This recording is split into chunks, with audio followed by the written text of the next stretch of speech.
السلام عليكم ورحمة الله. كما كتشوفوا جريدة هيسبريس قالت بأن منقولة عن ما صرح به بنك المغرب. قالت بأن مفارقة في ادخار أسر المغربية بين التراكمات المالية والتركيز للثروة. يعني البنك المغربي قال بأنه حوالي 98% من الأسر المغربية لا تستطيع الادخار، وفقط 2% هي اللي كتستطيع الادخار. يعني شوف المفارقة. يعني في هذا الموضوع واضح، وغنوضح لكم الطريقة علاش الأسر المغربية ما كتستطيعش تدخر وشنو هو المشكل. يعني شوف الموضوع واضح وما فيه حتى فلسفة كبيرة. يعني المغاربة ما كيتدخروش حيت ما كيبقاش ليهم. يعني في الحقيقة، يعني الحقيقة اللي كيعرفها أي واحد كيعيش في هذه البلاد، الإنسان كيبقى خدام شهر كامل وفي الأخير كيخلص، والفلوس كتمشي في الكرا، الضوء، والماء، الماكلة، الدواء، المرض. يعني يعني هذا هو المشكل. كاين شي ناس كيقولوا المشاكل في العقلية المغربية، ما كيعرفوش يدبروا، ولكن يدبروا الأمور ديالهم. ولكن هاد الهضرة هي غير هروب من الحقيقة. واش اللي ما عندوش أصلا الفائض غادي يدبر التدبير؟ كيكون التدبير ملي كيبقى شي حاجة، ماشي ملي كلشي كيتسالى. ملي كلشي كيتسالى ما كيبقى لك ما تدبر. المشكل المشكل هو المشكل الكبير هو الغلاء. يعني كلشي طلع، الخضر، اللحم، الكرا، حتى أبسط الحوايج ولات ثقيلة. ولكن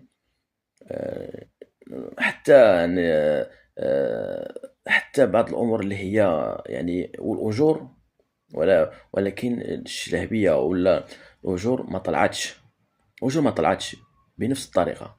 يعني المواطن داير بحال شي واحد كيجري وملي ما كيتحركش من بلاصتو، وكيزيد عليها بزاف ديال، يعني بحال شي واحد كيجري ما كيتحركش من بلاصتو. يعني ونزيدوا عليها بزاف ديال الناس خدامين غير في الاسواق، خدامين في فراشة، خدامين في بائع متجول.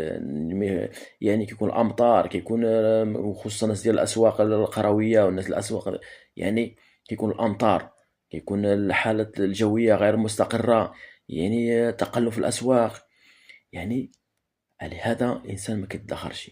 يعني هذا النوع ديال الخدمات ما كيعطيكش الامان باش تقول غادي نحيد واحد 100 درهم، ولا ناخذها يعني نحيد واحد 100 درهم ندخرها، ولا يعني بالعكس كتقول نصرف دابا حيت ما عرفش غدا شنو غادي يوقع. وزيد عليها الضغط ديال المجتمع، خاصك تعاون داركم، خاصك تحضر في المناسبات، خاصك تبان مزيان قدام الناس، حيت اللي الا بغيتي تدخر كاين اللي كيشكل، يعني كاين اللي يعني مشاكل كبيره. ومن جهه اخرى كاينين واحد الحاجه اللي هي الناس ولات كتحس بها. كاين شي ناس عندهم الفلوس بزاف وكيزيدوا فيها، والناس الاخرين غير كيقلبوا كيفاش يكملوا الشهر. هادشي كيخلق واحد الحقره في قلب، علاش انا ما قادرش حتى ندخر.